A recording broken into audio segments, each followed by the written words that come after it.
Hi, I'm Mike from 1A Auto.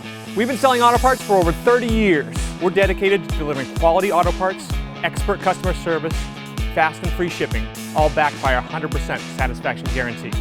So visit us at 1AAuto.com, your trusted source for quality auto parts. In this video, we're going to be working with our 2006 Chrysler 300. We're going to show you how to remove and replace your vehicle's front strut assembly. Now, we're doing this on the passenger side, but the procedure is the same on the driver's, and we do recommend you replace these as a pair. If you like this video, please click subscribe. We have a ton more information on this and many other vehicles. And if you need this part for your car, you can follow the link down in the description over to 1AAuto.com. Here are the items you'll need for this repair.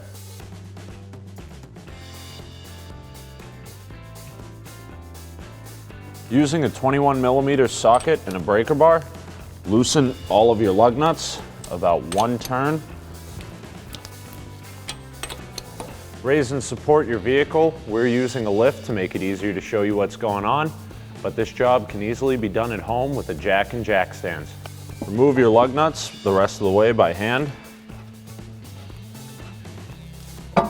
Remove your wheel and tire. Remove the nut on the bottom of your ball joint with a 19mm socket and ratchet.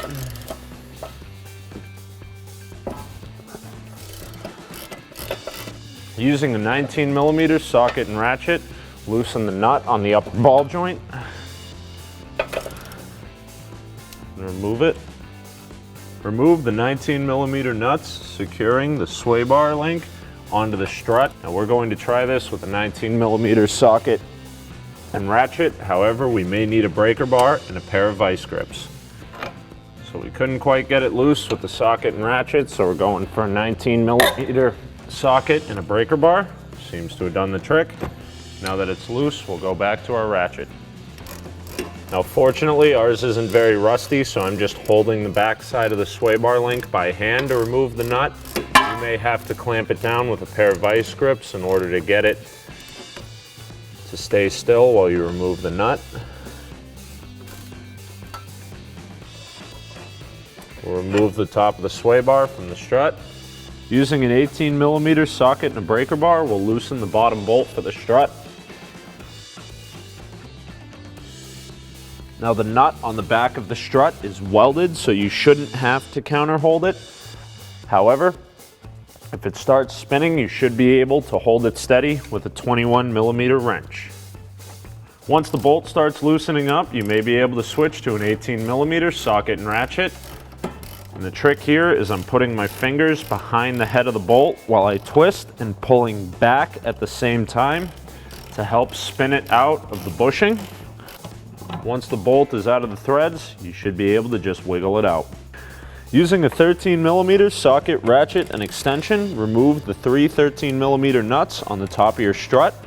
Now we installed a strut bar into our vehicle. Yours may or may not have one, but this process will be the same regardless. When you're removing the last 13mm nut, you'll want to be sure to reach underneath the vehicle and support the strut with your other hand to make sure that it doesn't just drop out and damage something. Be careful not to overstretch the hydraulic brake hose. Go ahead and snap that ABS sensor off to give yourself a little more slack. You should be able to push down and remove the strut assembly from the vehicle.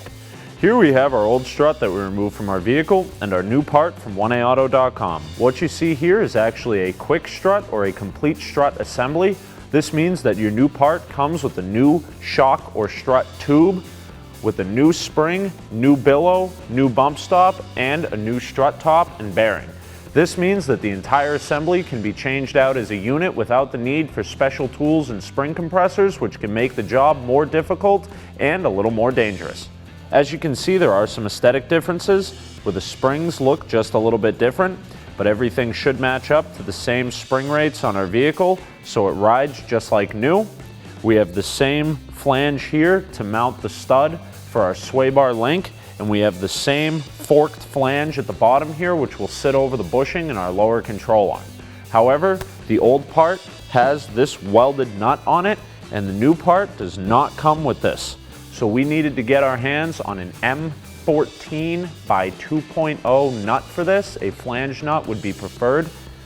Other than that, the new strut top has the same 3-bolt mounting location on it and comes with a nice new set of flange nuts for the top here. So if your old struts are worn out, riding and handling poorly, creating odd weight transfer of the vehicle, are bouncy or making noise, this new part from 1A Auto is going to go in direct fit, safe and easy, and fix you up right. Reinstall the strut. Try to line up the top first, and then maneuver the bottom back over the lower control arm. Reach up and start one of your 13mm nuts by hand. Once you've got that started, to secure the strut, reinstall the upper ball joint and its 19mm nut.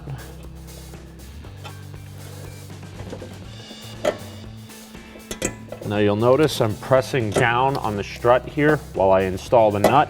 This is because the tapered seat helps prevent the threads from spinning, making it easier to install by hand. Finish tightening up your ball joint with your 19mm socket and ratchet, which will then torque it to 35 foot-pounds and add 90 degrees.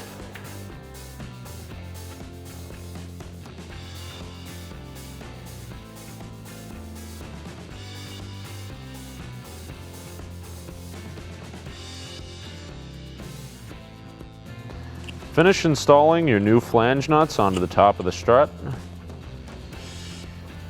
You may have to move it around a little to get that top one to seat where you want it. Tighten and torque the 13mm nuts to 20 foot-pounds with a 13mm socket and a torque wrench. Align the bottom bolt hole and install your 19mm bolt. So in place of the welded nut, which does not come on our new strut, we're going to use another 14x2 nut that we had. We'll put a 19mm wrench on that, yours may vary, and then we'll tighten up the 18mm bolt with a socket and ratchet. Then we'll torque it to 128 foot-pounds. Install the upper portion of the sway bar link through the strut and start the new, this is a 22mm nut. Now this has a nylon lock on the end, so we're not going to be able to put it on by hand. So we'll grab the back side with a pair of locking jaw pliers, just like we did on the bottom. Use a 22mm socket and ratchet to snug it up before torquing it to 95 foot-pounds. Reinstall your wheel and tire and get your 21mm lug nuts as tight as you can by hand. Lower the partial weight of your vehicle back onto the tires. Torque your lug nuts to 110 foot-pounds in a cross pattern.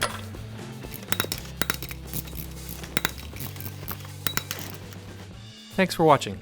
Visit us at 1AAuto.com for quality auto parts, fast and free shipping, and the best customer service in the industry.